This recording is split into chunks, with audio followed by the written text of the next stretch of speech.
জনাব তারেক রহমানের সঙ্গে ঘনিষ্ঠ দাবি করা একটি সূত্র জানিয়েছে, তারেক রহমান প্রবাস থেকেই ভোট দেবেন। দলের নিরঙ্কুশ বিজয় হলে তিনি বিজয়ীর বেশে দেশে যাবেন। জনাব তারেক রহমান নির্বাচনে দেশে গিয়ে নির্বাচন ক্যাম্পিংয়ে নেতৃত্ব দিচ্ছেন না। তিনি প্রবাস থেকে ভোট দেওয়ার যে বিধান করা হবে সেটা থেকেই তিনি ভোট দেবেন। রেজাল্টের উপর নির্ভর করবে তিনি দেশে যাবেন কি যাবেন না বা কখন যাবেন সেটা। তারেক রহমানের আরো সংশয়, আদৌ কি 15 ফেব্রুয়ারি নির্বাচন হবে? শেষ পর্যন্ত কি হতে যাচ্ছে? তবে এটা দৃশ্যমান, তারেক রহমান ঝুঁকি নিয়ে দেশে যাচ্ছেন না, এটাই সূত্র বলছে। তারেক রহমানের দেশে যাওয়া হচ্ছে না। শেখ হাসিনা সরকারকে উচ্ছেদ করার পরে বিএনপির সামনে আর কোনো প্রতিপক্ষ নাই, এমনভাবে বিএনপির নেতাকর্মীরা কথা বলছিলেন। পল্টনের জনসভায় বলা হচ্ছিল যে খুব শিগগিরই তারেক রহমান এখানে এসে বক্তব্য রাখবেন এবং তাকে ইন্ট্রোডিউস করা হতো বাংলাদেশের ভাবি প্রধানমন্ত্রী ভাবে। এরপরে দেখা গেল তারেক রহমান যাচ্ছেন না। বিভিন্ন টেলিভিশন টকশোতে আলোচনায় প্রশ্ন যখন উঠল তখন বিএনপির নেতারা বললেন তার বিরুদ্ধে একাধিক মিথ্যা মামলা হয়েছে, সেই মামলায় সাজা হয়েছে, এই সাজা শেষ না হলে তিনি কিভাবে আসেন? সেই মামলাগুলার শুনানি শেষ হয়ে গেল, তড়িৎ গতিতে রাতারাতি সব মামলার শাস্তি বাতিল হয়ে গেল, যাবজ্জীবন 10 বছর সব বাতিল হয়ে গেল। তারপর কেন আসছেন না? তখন তারা বললেন না না না, এই হাইকোর্টের রায়ের বিরুদ্ধে তো আপিল বিভাগ আপিল করতেছে সরকার, ওটা শেষ না করে আসা যাবে না। আপিল বিভাগে মামলা শেষ হয়ে গেল, এখন কি কৈফিয়ত? তারপর বলা হলো পরিবারের কয়েকজন সদস্যদের বিরুদ্ধে সাজা আছে, সেই মামলায় কোন রকম সারেন্ডার ছাড়াই হাইকোর্ট সাজা বাতিল করে দিলেন বিস্ময়কর ভাবে। তারপর কি জবাব?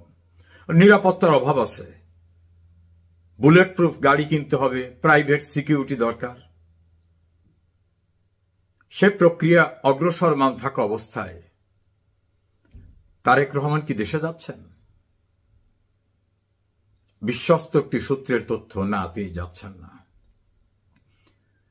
বিএনপির তরুণ যারা তারেক রহমানকে প্রধানমন্ত্রী দেখতে চান তাদের স্বপ্ন ভঙ্গ হয়ে গেছে। যখনই বেগম খালেদা জিয়া নির্বাচনের জন্য নির্ধারিত আসন নিশ্চিত হয়ে গেছে, অর্থাৎ খালেদা জিয়া নির্বাচন করবেন, তখন প্রবীণরা বলছে না, ম্যাডাম থাকা অবস্থায় আমরা বিজয়ী হলে ম্যাডামকে আমরা প্রধানমন্ত্রী দেখতে চাই। এইখানেই শুরু হয়ে গেছে মনস্তাত্ত্বিক দ্বন্দ্ব, কে হবেন প্রধানমন্ত্রী যদি বিএনপি নির্বাচিত হয়, মেজরিটি পায়, যদি নির্বাচন হয়। ফিকে হয়ে আসতেছে স্বপ্ন। জনাব তারেক রহমানের সঙ্গে ঘনিষ্ঠ দাবি করা একটি সূত্র জানিয়েছে, তারেক রহমান প্রবাস থেকেই ভোট দেবেন। দলের নিরঙ্কুশ বিজয় হলে তিনি বিজয়ীর বেশে দেশে যাবেন। আর প্রধানমন্ত্রী কে হবে? বেগম খালেদা জিয়া এখনো শারীরিকভাবে পুরো সুস্থ না, এটা তারেক রহমানই এর জন্য উপযুক্ত। তাদের ভাষায় আওয়ামী লীগ দেশটা ধ্বংস করে গেছে, এই দেশটাকে গড়তে হলে একজন ডাইনামিক ইয়াং লিডার দরকার, সেটা তারেক রহমান। আর বিএনপির একজন সিনিয়র মোস্ট নেতার ভাষায় ম্যাচুরিটি একটি বড় দিক। আমরা যদি সরকার গঠনের মতো সংখ্যাগরিষ্ঠতা পাই তাহলে ম্যাডাম খালেদা জিয়াকেই প্রধানমন্ত্রী করতে হবে। উপসংহার, জনাব তারেক রহমান নির্বাচনে দেশে গিয়ে নির্বাচন ক্যাম্পিংয়ে নেতৃত্ব দিচ্ছেন না।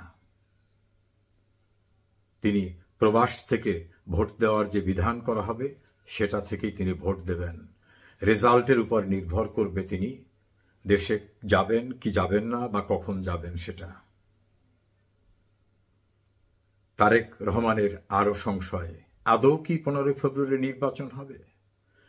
তাদের কি ডক্টর ইউনূস লন্ডনে এসে বৈঠক করার পর যেমন একটি ফাঁদে ফেলেছিলেন, নির্বাচন নিয়ে কি তাদেরকে আর একটি ফাঁদে ফেলানো হবে?